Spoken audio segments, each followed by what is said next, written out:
Oke, selamat pagi, siang, serta malam bagi teman-teman yang melihat video ini. Perkenalkan, kami ada Zana Chandrarupa, ada Nadia Afifah Taufik, ada Daud Aji Nugroho, serta Wirawan Widya Dana yang akan membahas tentang menemukan dan mengevaluasi sumber bukti. Oke, lanjut ke slide berikutnya. Nah, oke, jadi dalam mengevaluasi sumber bukti itu kita juga harus berbicara tentang bahan atau sumber primer dan sekunder. Apa itu primer dan sekunder? Jadi kalau misalnya sumber primer ini merupakan suatu bahan mentah seperti data atau dokumen yang berasal dari waktu dan tempat kejadian yang diselidiki gitu. Nah, tapi berbeda dengan sumber sekunder.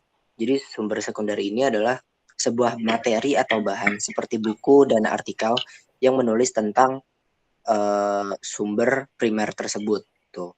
Nah, jadi bisa dibilang kalau misalnya sumber primer dan sumber sekunder ini adalah saling melengkapi seperti itu. Nah, tetapi terkadang sumber sekunder ini bisa menjadi sebagai suatu bahan atau materi yang menggantikan dari sumber primer. Nah, jika hal ini terjadi, ini tuh ketika ada penelitian mengenai perbedaan kehidupan zaman sekarang dengan zaman saat Perang Dunia Kedua. Nah, sumber sekunder seperti misalnya majalah atau koran di tahun tersebut itu bisa menjadi data atau menjadi sumber primer dari penelitian tersebut. Nah, tetapi dalam mencari bukti atau mencari data, kita juga harus bisa membangun sebuah argumen yang sangat baik. Nah, dalam membangun sebuah argumen, kita harus mempunyai referensi dari argumen tersebut.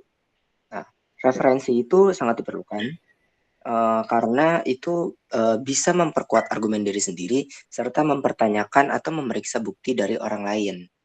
Lanjut ke slide berikutnya. Nah, dalam membangun sebuah argumen, untuk diri sendiri khususnya, kita harus mempunyai 3 pertanyaan untuk diri sendiri. Yang pertama, apakah ada yang pernah menulis tentang hal ini? Yang kedua, di mana informasi ini bisa ditemukan? Dan yang ketiga, sumber siapa yang paling relevan dan berkuasa tentang subjek ini? Nah, setelah 3 pertanyaan tersebut terjawab, maka Anda juga harus bisa memilah mana argumen yang bisa digunakan untuk kebutuhan sehari-hari atau untuk kebutuhan akademik.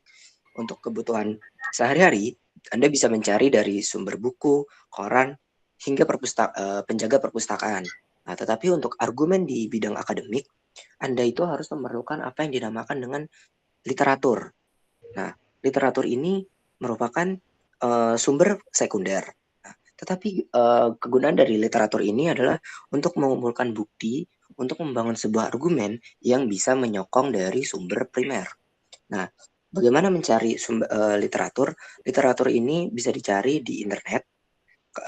Kemudian juga setelah kalian cari di internet, bisa dibaca dari abstrak yang ada di dalam literatur tersebut.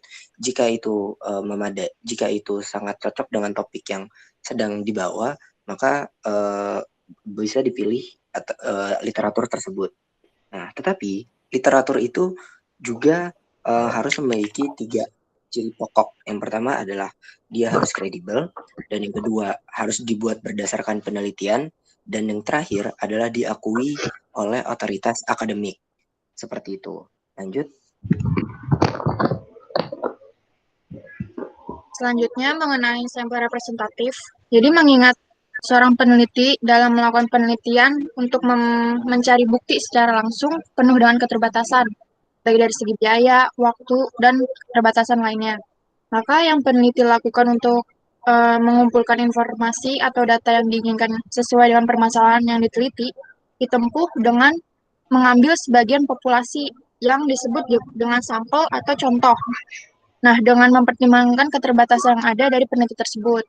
Dengan demikian, sampel itu merupakan bagian dari populasi yang dipilih dengan menggunakan aturan-aturan tertentu yang digunakan untuk mengumpulkan informasi yang menggambarkan sifat atau ciri-ciri yang dimiliki oleh populasi tersebut. Dengan demikian, sampel itu harus betul-betul bersifat representatif, sehingga dapat mewakili dan mencerminkan karakteristik populasi dari mana sampel itu diambil. Lanjut. Lalu selanjutnya ada evaluasi argumen. Saat mengevaluasi sebuah argumen, peneliti memiliki tingkat kemungkinan yang bersifat umum.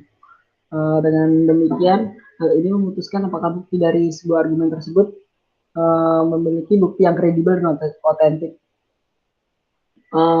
Maka dengan hal ini, peneliti bisa melihat apakah sebuah kesimpulan tersebut cocok dengan bukti pendukungnya. Kesimpulan yang bersifat tidak mungkin menjadi mungkin, sehingga menjadi sebuah kesimpulan yang pasti. Artinya, kesimpulan bersifat valid karena memberikan sebuah argumen dan semua orang setuju dengan kesimpulan tersebut. Selanjutnya, salah satu cara untuk memastikan bahwa hasil tersebut mendukung kesimpulan yaitu dengan menggunakan kelompok kontrol. Kelompok kontrol diperlakukan secara berbeda dari grup eksperimen dan memberikan titik referensi atau perbandingan. Selanjutnya ada fakta dan opini. Opini atau pendapat itu adalah sebuah keyakinan yang diyakini dengan benar, tetapi keyakinan ini tidak didasarkan dengan bukti atau substansial bukti. Kemudian ada fakta. Fakta merupakan sebuah informasi yang mudah diperiksa dan dibuktikan sebelumnya melalui pengamatan, pengalaman, pengujian, dan perbandingan bukti. Selanjutnya. Perbandingan fakta dan opini. Pendapat orang bisa berbeda-beda mengenai apa itu fakta dan juga opini. Contohnya, kepala pelayan berada di rumah sepanjang malam. Majikannya dibunuh pada malam hari. Kepala pelayan bilang dia adalah hamba yang setia dan mungkin juga tidak. Saya pikir dia berbohong dan bahwa dia mempunyai semacam balas dendam kepada majikannya. Fakta mengatakan dia adalah pembunuhnya. Dalam hal ini, faktanya ialah kepala pelayan itu berada di rumah sepanjang malam, majikannya dibunuh pada malam hari, kepala pelayan mengatakan dia adalah pelayan yang setia. Hal ini tidak membuktikan bahwa kepala pelayan itu adalah pelayan yang setia atau pembunuh. Salah satu atau bahkan keduanya bisa jadi benar. Namun, perhatikan ketika penulis menyatakan pendapatnya. Pendapat yang dia lontarkan kepada kepala pelayan bahwa pelayan tersebut adalah pembunuh seolah-olah itu adalah fakta. Lanjut. Kesaksian saksi mata. Kesaksian saksi mata mungkin berguna dalam beberapa keadaan seperti satu, orang yang melihat atau mengalami kecelakaan, kejahatan, atau bencana secara langsung. Orang yang hidup melalui peristiwa bersejarah termasuk masa lalu yang lebih jauh. Pengalaman klien dan layanan yang diterima, cerita pasien tentang pengalaman mereka. Lanjut. Terima kasih, mungkin hanya itu yang ingin kami sampaikan. Selamat pagi, siang, sore, dan malam semuanya.